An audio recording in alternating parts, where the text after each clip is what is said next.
Australia, like in Britain, most of the museums have been government funded.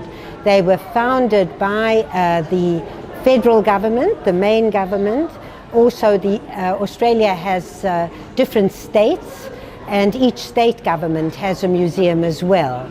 And nowadays, these publicly funded museums need private support as well.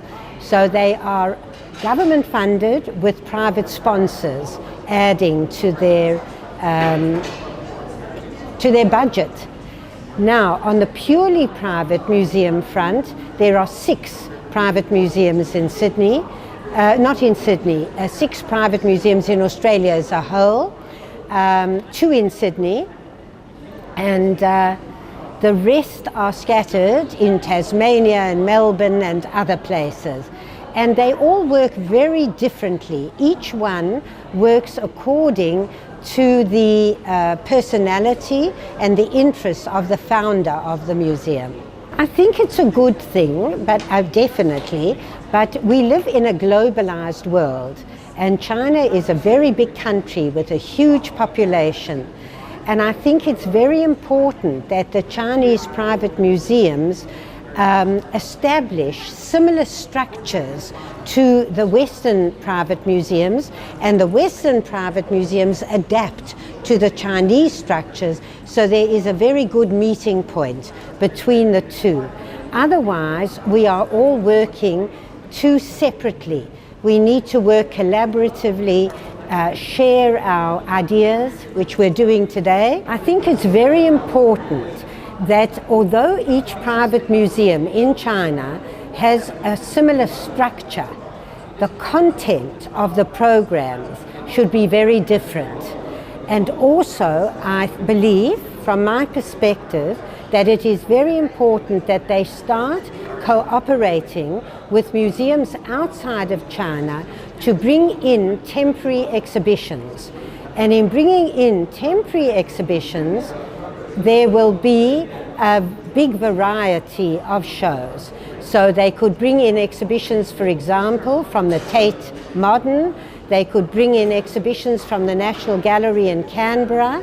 And I actually have a proposal that I am going to put forward when I talk about bringing some young Chinese people, curators and people in the education department, who will come, if we manage to organize this, to Australia to work on an exhibition with the National Gallery in Canberra for 3 months and learn from each other, and then in the end bring that exhibition, which will be unique in China.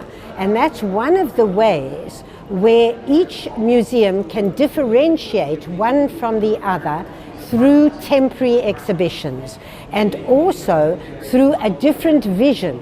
So one museum might focus on Pan-Asian art, that is art from all over Asia. Another might only focus on Chinese art from a particular period. Another might focus on art from China and Japan. There are many different ways that you can differentiate one museum from the next. When it comes to public programs, in my Sherman Contemporary Art Foundation, we call the public programs Culture and Ideas. And we have many different layers. The one layer, as you say, is for children, teenagers, adults, general public adults, and then professionals. So there's quite a lot to do just in those few layers, because each layer requires a different attitude and different expertise. You can't just have an education department that can work with children and also with professionals. They're different people, specialized people.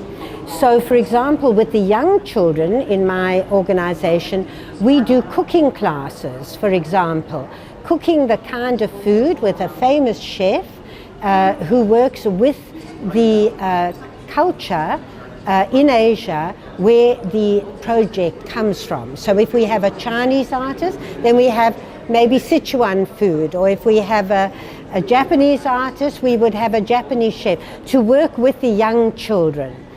The next are the teenagers who are very busy and studying for their exams.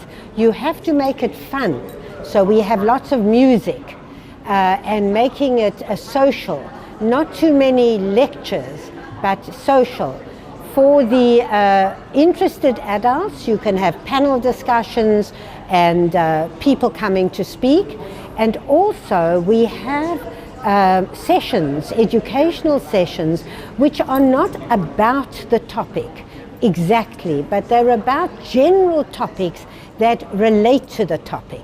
So for example, if we had, let me think, a Chinese artist, I did an exhibition on Chinese portraiture. So we will talk about portraits, not just Chinese portraiture. Portraiture in 18th century Britain, or portraiture, why do people like to paint portraits, or why are people interested in other people? You can make it more general. 关注全球艺术资讯，随手掌握行业动态。扫描左侧二维码关注99艺术网官方 APP， 扫描左侧二维码关注99艺术网官方微信。